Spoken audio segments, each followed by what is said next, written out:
Hello viewers, আর mobile হসপিটালে স্বাগত জানাচ্ছি। আজকে দেখাবো Samsung A35 5G network problem solve.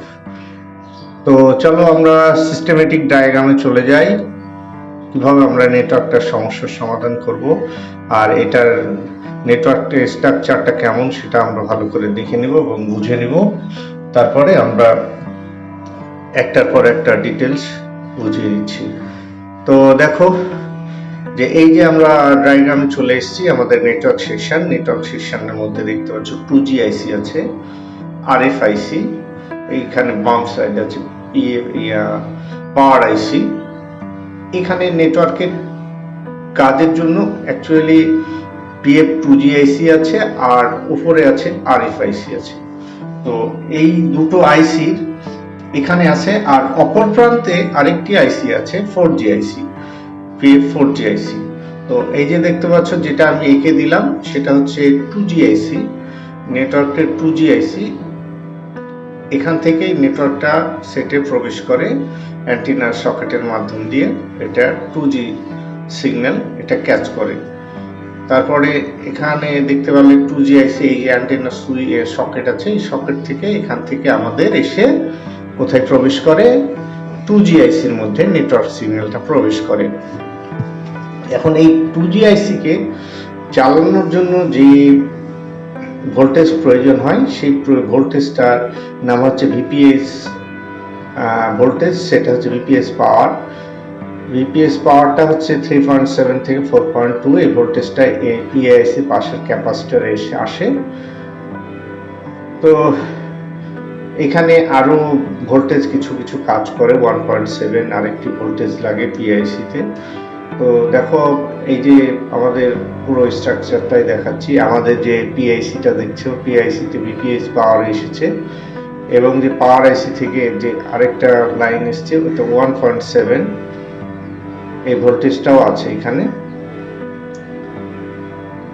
তো প্রত্যেকটা কানেকশন একটা একটা করে আমি বুঝিয়ে দেওয়ার চেষ্টা করছি যে কোথায় থেকে কোথায় কানেকশনগুলো আসছে। তো এই যে দেখো যে 3.2 এবং 4.2 ভোল্টেজ, 3.7 থেকে 4.2 ভোল্টেজ এইখানে এসে প্রবেশ করছে। এইখানে একটা ক্যাপাসিটর থাকে পিআইসির পাশের, এই ক্যাপাসিটরের মাধ্যম হয়ে আমাদের ভোল্টেজটা আইসিতে প্রবেশ করছে। আর অপর প্রান্তে তো দেখতে পাচ্ছ যেটা আমাদের অ্যান্টেনার সিগন্যালটা ঢুকেছে। আর এই যে দেখো আরো দুটো কানেকশন আসছে, এই কানেকশন দুটো কোথায় চলে যাচ্ছে এখান থেকে আমাদেরকে একটু দেখতে হবে যে এইখানে দুটো কানেকশন বেরিয়েছে। এই দুটো কানেকশন দেখতে পাচ্ছ পেস্ট কালার এবং ইয়েলো কালার, যে দুটো সিগন্যাল। তো যাই হোক এই বিষয়টা একটু পরে আসছি। তো এই সিগন্যালগুলোকে আমাদেরকে একটা একটা করে চেক করে নিতে হবে। ফার্স্ট টাইম প্রাথমিক যে কাজটা, অ্যান্টেনার লাইনের আমাকে সিগন্যালটা যে পিনে প্রবেশ করছে সেই পিন অবধি আমাদের কন্টিনিউটি আছে কিনা আমরা চেক করে দেখব। দ্বিতীয়ত আমাদের 3.7 টু 4.2 ভোল্টেজ আছে কিনা সেটা আমাদেরকে দেখতে হবে। তারপরে এই যে লাল আর হলুদ যে ভোল্টেজ, এই দুটো ভোল্টেজ আছে, এই ভোল্টেজটা আমাদের সরাসরি চলে আসছে কোথায় থেকে, আরএফআইসি থেকে। এই যে আরএফআইসি থেকে যে ভোল্টেজ দুটো আসছে, এই আরএফআইসি থেকে 1.7 যে ভোল্টেজটি আছে, এই ভোল্টেজটি আমাদেরকে এখানে চেক করে নিতে হবে কত নম্বর পিন থেকে আসছে। এখানে সব ডায়াগ্রামের মাধ্যমে ক্লিয়ার ভাবে আমার দেওয়া আছে, তোমরা এখানে দেখে নিতে পারো। তো এই জিনিসগুলো প্রত্যেকটি একটা একটা করে আমাদেরকে চেক করে দেখতে হবে।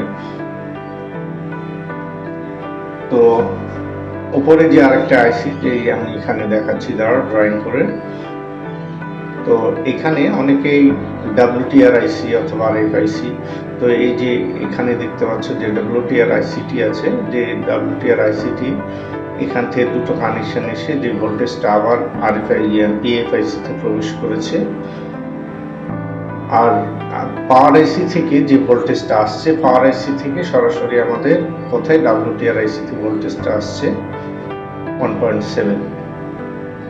এইটা প্রত্যেকটা ভোল্টেজ গুলোকে, সিগন্যাল গুলোকে আমরা একটা একটা করে চেক করতে হবে। চেক করে আমাদেরকে দেখতে হবে যে কোথায় থেকে কোথায় ভোল্টেজটা যাচ্ছে। প্রত্যেকটা সিগন্যাল যদি আমরা একটা একটা ঠিকঠাক করে দেখতে পারি তাহলে আমাদের ফল্টটা আমরা সহজেই খুঁজে পাবো। আগে হয়তো যখন ছোট সেটের কাজকর্ম করা যেত তখনকার বিষয়টা আলাদা ছিল, কিন্তু এখন যে অ্যান্ড্রয়েডের 4G 5G সেটগুলো এখন প্রত্যেকটা স্ট্রাকচার আলাদা, সিস্টেমটা আলাদা, তো বুঝে বুঝে দেখে শুনে কাজগুলো করতে হবে। তো এখানে যে পাওয়ার আইসি থেকে যে ভোল্টেজগুলো আসছে সেই ভোল্টেজগুলো আমাকে চেক করতে হবে। পাওয়ার আইসি থেকে দুই ভাগে বিভক্ত হয়ে যাচ্ছে ভোল্টেজটা, তো এই ভোল্টেজগুলোকে প্রত্যেকটাকে একটা একটা করে দেখে নিতে হবে যে কোথায় থেকে কোথায় যাচ্ছে, এবং কম্পোনেন্টগুলোকে ভালো করে সব চেক করতে হবে কোন পিন থেকে কত পিন থেকে কোন ভোল্টেজটা বেরিয়ে যাচ্ছে, কোন সিগন্যালটা যাচ্ছে, কোন কন্টিনিউটিটা আমাকে মেপে দেখতে হবে। কম্পোনেন্টগুলো সবগুলো একটা একটা করে আমরা সব চেক করে নিব। চেক করার পরে আমরা সে কাজটা করব। যে পাওয়ার আইসি থেকে কোন ভোল্টেজটা আউট হচ্ছে সেখানে আমরা বোর্ডের অপর প্রান্তে আমরা চলে যাচ্ছি। দেখো বোর্ডের অপর প্রান্তটা আমরা দেখলে আমরা বুঝে যাব যে কোথায় যাচ্ছে। এই যে পাওয়ার আইসির যে লাল সিগন্যালটা, এটা ভালো করে একটু দেখে নাও। তো এই পাশে একটা অপর প্রান্তে একটি আইসি আছে, সেটা হচ্ছে 4G আইসি। সেই যে দেখতে পাচ্ছ এখানে আছে সেই 4G আইসিটা, এটা 5G আইসি কাজ করে। তো এই যে দেখতে পাচ্ছ যে 5G আইসিটা এখানে দেওয়া আছে উল্টো করে। তবে এখানে কিন্তু বিপিএস ভোল্টেজ আছে এবং পাওয়ার আইসি থেকেও ভোল্টেজটা 1.7 ভোল্টেজ আছে এবং 3.7 4.2 ভোল্টেজটাও আছে মেইন ক্যাপাসিটরে। তো এখানের এই ভোল্টেজগুলো আমাদেরকে চেক করতে হবে। প্রত্যেকটা পুঙ্খানুপুঙ্খভাবে প্রত্যেকটা ভোল্টেজকেই আমাদেরকে দেখতে হবে, তাহলে আমরা সহজেই সমস্যার সমাধান করতে পারবো। এই যে এখান থেকে প্রত্যেকটা লেয়ার, যে আরএফ আইসি থেকে যে লেয়ারগুলো এসেছে, যে সিগন্যালগুলো আসছে, সেগুলোকে আমাকে চেক করে দেখতে হবে। প্রতিটা কানেকশন, প্রতিটা ভোল্টেজ আমাদেরকে একটা একটা করে দেখে আমাদেরকে কাজ করতে হবে, তাহলে আমরা সহজেই কাজটার সমাধান করতে পারবো। মূলত যে ভোল্টেজটা আমাদের মেইন ভোল্টেজগুলো আমাদেরকে চেক করতে হয় সেটা হলো পিআইসি, যে দুটো পিআইসিতে ভোল্টেজ থাকে সেটা হলো 3.7 অথবা 4.2 ভিপিএস পাওয়ারটা দেখতে হয়। আর এবং 7 নাম্বার পিনে পিআইসির যে ভোল্টেজটা থাকে 1.7, এই ভোল্টেজটা আমাকে চেক করে দেখতে হবে। এবং WTRICর 1 ভোল্টেজ এবং 1.8 ভোল্টেজ সেইগুলোকে আমাকে চেক করে দেখতে হবে।